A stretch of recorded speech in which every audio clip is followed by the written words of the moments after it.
Sure, absolutely. So no doubt in finance, there are multiple opportunities, right? And again, going back to the complexity of your organization, really it will inform that. And certainly so will if you have outsourced, right, your repetitive tasks to either right, in company, right, within your organization's service center, or maybe you outsource it to a third-party solution provider to do that.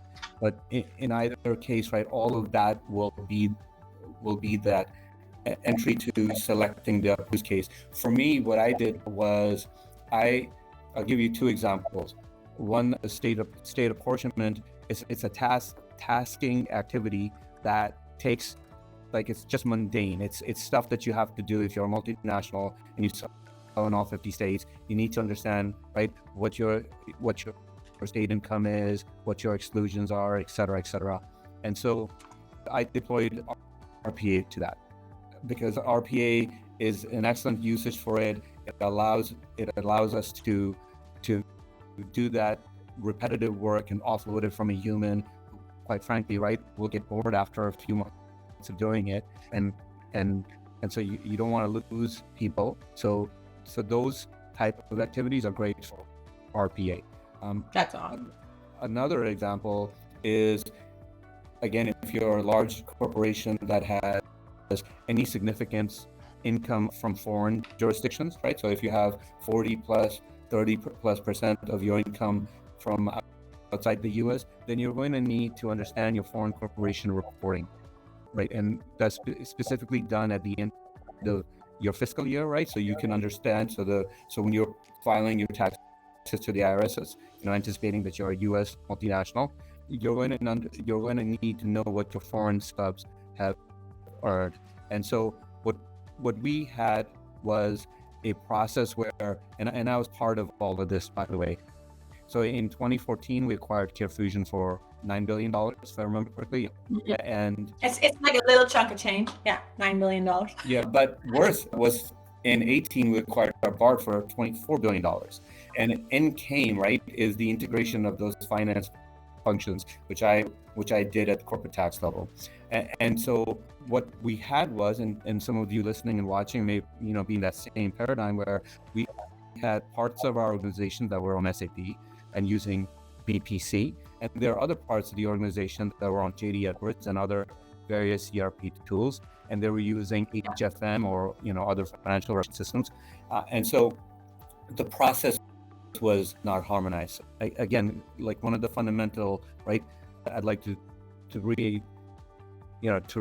reinforce here is you have to first harmonize your process before you infuse technology. You really need to, because otherwise what you're going to do is you're going to chase technology anomalies, technology disruptions as a result of process not being harmonized. And so what I did was I took a multi-phase approach to it by first harmonizing the process, and I did that by first making sure we were all on BPC, right? So we moved out of HFM and consolidated into BPC.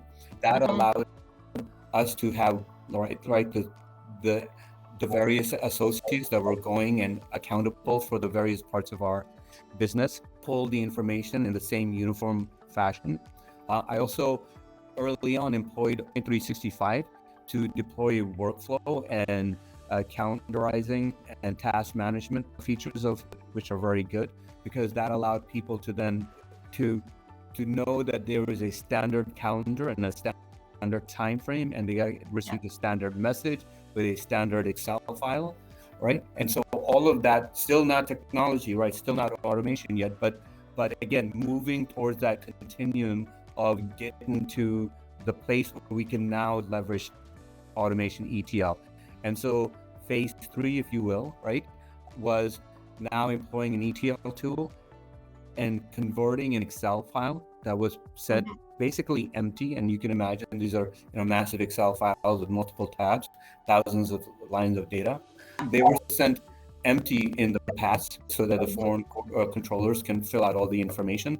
But in the current state now, the workflow sends out a pre-populated, about 95 to 97% complete file, right? Yeah. because it's pulling information from BPC and making sure it's pulling all the right data and putting it in the right location, making sure and locking down formulas and so forth. So there's no opportunity for people to re-enter or overwrite code. And then what's left over is like the unique country specific, like jurisdiction specific data, that specific legal entity data that only they have access to. And so what we were able to do with this approach was go from harmonizing to automation, ultimately saving over 1,100 person hours a year. And that's amazing. And over 7 weeks of data gathering, which people were very happy about. So hopefully those two give you two spectrums of the opportunities that you can employ after factoring in what is the organizational and technology reality within your company.